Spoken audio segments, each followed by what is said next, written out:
So tell me, what do you feel about, what was your first impression about, Oh yes, what I know advice would you you completed give? your 2020 census. But how can we Yep. collectively? Yep, definitely. Your vote is definitely your voice. Now that's the truth. I agree. Yep, I agree. Welcome to Let's Talk Takeaway, the Unmute Aftermath.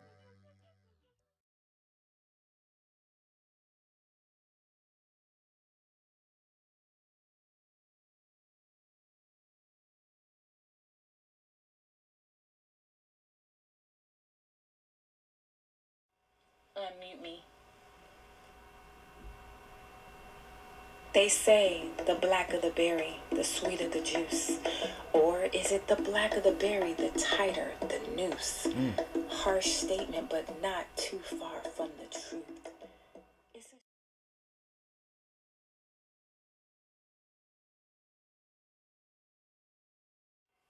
So, Mr. Bags, well, I'll have you introduce yourself to the people. Family, Stevie Baggs Jr., actor, author, speaker, entrepreneur, more importantly, servant of the Creator, the Grandmaster, and of the people. So, thank you for having me. Thank you. I'm excited about having this conversation of unmuting. Yes. So you watched the project, and we saw you watching the project and your responses. So what was your first impression? Well, first and foremost, for you to have Nina Simone on there talking her talk at a time when the revolution, I call it melanin, and I'll tell you why. The melanin revolution was at its peak to a degree, but then also following that up with your commentary, and we having a certain type of a different revolution at this time. I think it was dynamic, and as an orator, as a wordsmith, as a alchemist, as a etymologist, I can appreciate the science that you were speaking to a very, very large degree. I can really resonate with a lot of the things that you were saying, and you're interviewing me, but I'm gonna have some questions for you, because at the end of the day, having conversation doesn't mean that we have to agree on everything. It just means that we can take the meat and leave the bones. As long as we can know that melanated people in this system and all around the world are still struggling. I don't care if you have on a hijab or if you go to Pentecostal church. Yeah. We still have issues that we have to deal with and unpack. So, yeah, it was tremendous, to say the least. And what stood out to you the most? Well, the wordplay was what stood out to me the most, and then when you have the every time you said a word and then you come back and you take the tape off to unmute, because the most powerful form of communication is really nonverbal. But because we live in a matrix where you have to verbalize in a certain way, that's why words are so important. The vibratory frequency of what we put into the universe means something. So that was important. But also, I think I love the fact, I love what you were wearing. I love how you had the brother with the drums at the park. Like all of that resonated with me. But I think that the total gumbo that was put together for me was tremendous. So I don't necessarily want to point out one thing. I just think it was divine how you put it together, or how the creator gave it to you to lay out, and it hit me. It really did. And at a time like this, I think more and more of our people need to be able to, resonate with that. But at the same time, a lot of people are not, because as we know, in the conscious collective, even though there's a bending consciousness, people are quote unquote waking up. There's still a lot of our people that want to hold on to tradition and not open their hand to truth, hold on to religion and not righteousness. So for me, it's tremendous to see a sister that has a level of that consciousness. So yeah. And how do you feel as an African American male in the culture currently? How do you feel about being muted transitioning to either being unmuted or desiring being unmuted? Where do you feel we are culturally with African American males Well, and your voice? well, let's put this car in reverse. The one thing that I didn't resonate with, and I don't resonate with, and this is just my truth. But when we talk about the power of words, we have to recognize that if you take the B off of black, it's lack. If you take and look at the word blanco in Spanish, is white. En français, blanc is white. So why would they invert it in the English and call myself black, which in the Latin the word black means colorless? So the reason why that's very important is because we have been calling ourselves out of our name. We're indigenous, we're aboriginal, we melanin, you carbon. But if you're calling yourself a color, when you make up anything, like that's the least amount of thing that represents me as a color. So if I'm calling myself that, then I'm gonna be in lack. And we be in lack of information, be in lack of unity, be in lack of these truths because of the programming, the manipulation, the conditioning that we've been under. So I would encourage our people to dig deeper than African American. Africa is named after a white man named Africanus. America is named after a white dude named Amerigo Vespucci. So you calling yourself African American, you still calling yourself white. Oh, wow. So we don't even understand or understand the importance of the power of the words that we speak, because we're in a matrix that has told us that since kindergarten in America, if you melanated, you've been told that you come from a slave. They never told you about Haile Selassie. They never told you about Mansa Musa. They never told you about the Moors that were already in America before Christopher Columbus or anybody else got here. So once we get to tap into that level of opulence, then we can see ourselves greater than what a European perspective sees as significant or successful. Right? So that's what I wanted to start off with, because when you're talking about unmuting, that's one way you could take off the veil or take the tape off. You could lift the veil and take off the tape to unmute yourself, but you have to first go back to the true essence of who you are. And if you never get there, then you're always gonna feel insignificant. Right. If I call my child a kid and they act like an animal, what do I expect? I just called them a baby goat. That's what the word means. If I call you a bitch, we got a problem. These energies that we project, those vibrations that we manifest, comes from what we've been exposed and experienced in our lives. So that's where in my humble opinion, we gotta start at what we call ourselves, because I think that's very important. Yeah, and that is just my truth. Right. Yeah. So I know you were able to pretty much review the call to action at the end. What would you say is your own personal call to action? My call to action is to model what I want to see in the world. Okay. Right? Okay. If all of us modeled what we want to see in the world, if all of us built our own tent, then now we have an opportunity to manifest more high vibratory frequencies as energy. Right. But if I put my energy and my hope in a system that was never created for me in the first place, that's insanity. Man. Okay? Listen. So I get it. You want everybody's vote. Well, you still 3/5 of a human in the Constitution. Now, if they want to change and rewrite this Constitution, now we can vote. But until then, we need to have a conversation about, locally, I get it, you have a little bit more autonomy on the local voting and solicitors and man, they don't even educate our people on what these politicians do. Right. If you don't know the difference between a president, a senator, a governor, legislation people, judicial people, what are we talking about? Councilmen. What's the difference between what a councilman does and a solicitor? What's the difference between what your governor does and your senator? Right. Who knows these things? They don't educate you on that. don't. They just want you to go vote. Why? Because if I focus you on a vote, which your vote will never count in a corporation. The United States of America is not a nation. It's a corporation. In a nation, you have a chief, an emperor, a king. In a corporation, you have a president and a vice president. So until our people start to understand that, That's good. we'll be in a place where we wondering why the board of trustees, which is the electoral college in the corporation, that's whose vote counts. You look at a school, you go to a university, who votes the president in the university? The board of trustees. That's your electoral college. Right.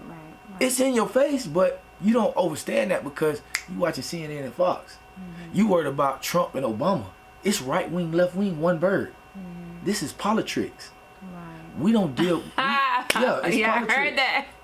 So we Too don't. much information. Yeah, we don't. Politics. Yeah, because they've been tricking you to make you think that the president is the important one. Who legislation is the important one. Judicial is the important one. The president is the face, the CEO. So that's why they went and got and appointed a CEO named Trump to run this corporation. And I said appoint because there's a difference between election and selection. When you vote on something, you're selecting. But there's a difference between being elected. Wow. We got to look at the words. It's in your face. But we don't do that because why? You're programmed. You're conditioned. You're manipulated to think. Well, if you don't vote, well, when they start changing the laws on, because I seen that in the call to action, be up on your laws. When they start changing the laws on credit, when they start changing the laws on this or that, then they are, because economics is key. Because we're not fighting a war on race. We're fighting a war on economics and ideas. The people who control the money control the ideas. And if I control the ideas and the imagery, I control the thinking. If I control the thinking, I control the actions. So if I want you to be a sheep, like they say in our churches, oh, welcome, you're my sheep. Huh? Go to the animal kingdom and tell me what animal want to trade places with a sheep. So here's what I'm saying about that. Find out who you are. Get the information, because money ain't power alone and education ain't power alone. Information is power. And if I give you good information, you have good power. Now if I give you bad information, you're going to exercise bad power. Period. So when we start to unpack and unveil these things, once the first little part of it comes, you're like, oh my gosh, there it is. Now you have a decision to make. Can I still be functional in this matrix, knowing that what I know? Yeah. You know, but or am I just gonna go in the mountains somewhere and just try to unplug from everything? Yeah, you know what I'm saying? Yourself, yeah. So it doesn't work. It doesn't. It's a dirty. It's a serious game, right? Yeah. But that's why I say, be what you want to be in the world. If you feel like voting is your thing, you vote. If you feel like going to church is your thing, you do that. If you feel like being a vegan, do that. If you feel like, do that. But at the end of the day, make sure that you're modeling a level of excellence, a level of love, a level of energy that you will want to be reciprocated to you. Right. So, and truth is so relative. You know how people say there's three sides to a story. Your side, my side, and the truth. And the truth, yeah. I say it's three sides to a story. Your truth, my truth, and facts. That's the difference. Because when you start talking about things in an inarguable sense, they can't be argued. That's when you find the universal God. That's when you find like gravity, or your heart beating, or the blood flowing through your veins. Yeah. I'm not self-created. I don't make my blood flow through. That's an entity or energy that gravity. Whether you call it gravity or not, you fall off this building, you coming down. You coming down, right? It has no respect of your race, your bank account, your history, your past, your present. You coming down. When we start to find those things as our baseline, because we all have those inarguables in common. You never seen a lion try to jump in the ocean to do what a shark does. You ain't seen no shark try to come on land and do what a lion does. But in their domain, how practical, right? That's how palatable it has to be. Yeah. When we talk about holidays, every day is a holy day. Why do I need a holiday? which was based on the holly tree, which was based on paganism, which was based on man-made bullcrap. Easter bunnies don't lay eggs, chickens lay eggs. But what are we doing? Yeah. We just go with the flow because this is what we've been programmed to do. Yeah. And I'm doing it for the children. So you lie to them, but then you mad that they lied to you. Yeah. You lied to them about that the tooth fairy brought them $1 under their pillow when you know you did it. Mm-hmm. You lying to them about a Santa Claus, you respell Santa is Satan.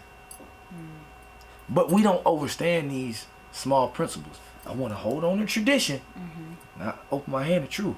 That's why I keep going back to that. Everything in this system is based on bonds, certificates, money. That's why you have stocks and bonds. That's why you have to have a birth certificate. Well, I was born before I had a birth certificate.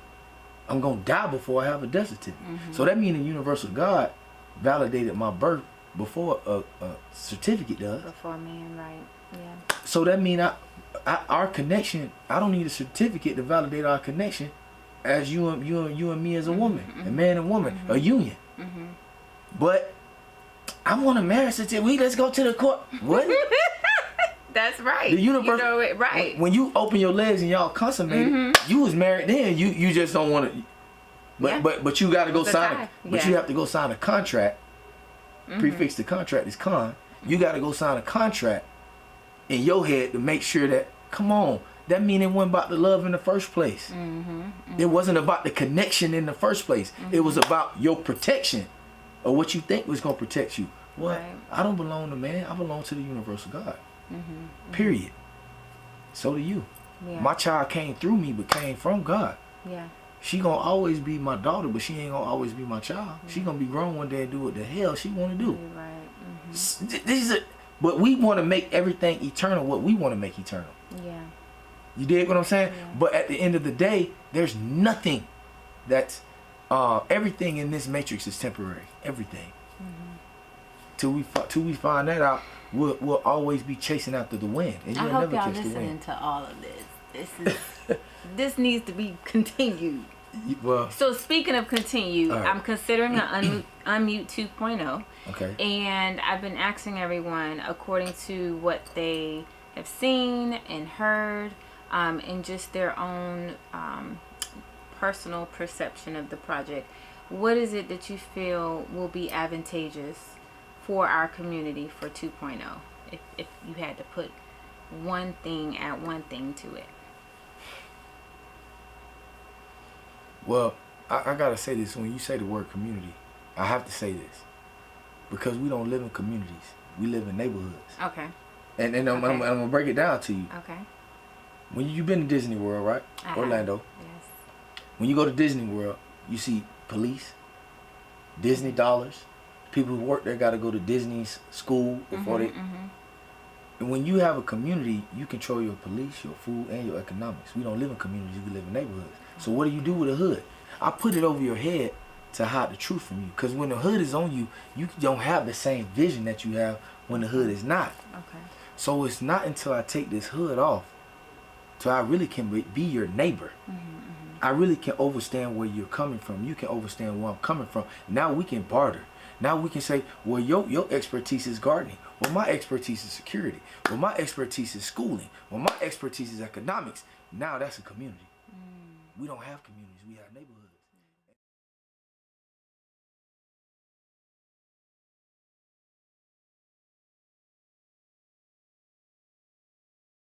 So, unmute 2, 3, 4. At the end of the day, as long as you're doing the work, as long as your intentions line up, because this, to me, is done with good intent. So, we've been so busy looking without that we don't look within.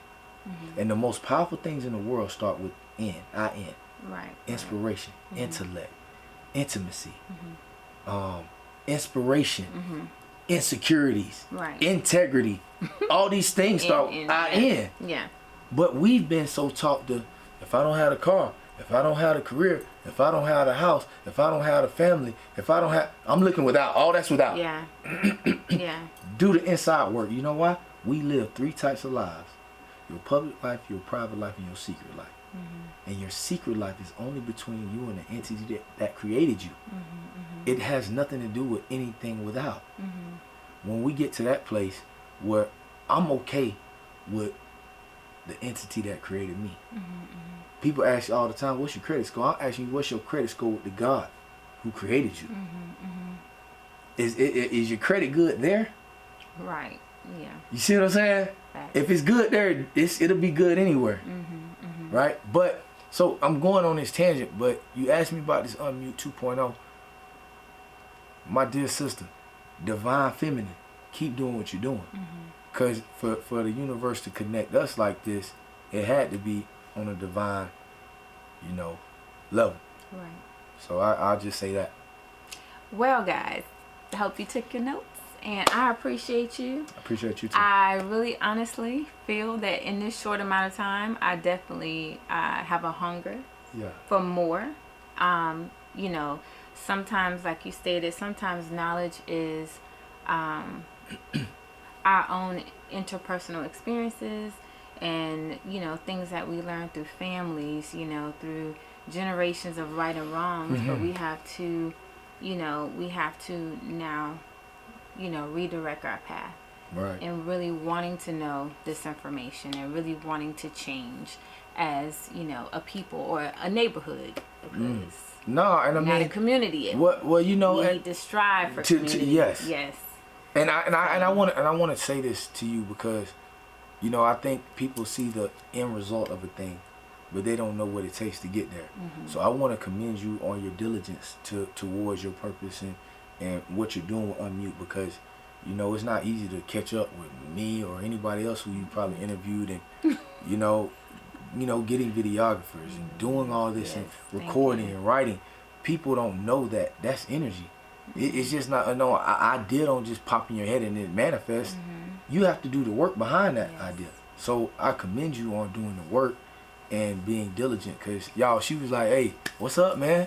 Let's do it. And I get so many people that do that to me on everything. And that's how I know it had to be a good energy. And it wasn't even about your looks or your femininity or whatever, or you can do something for me.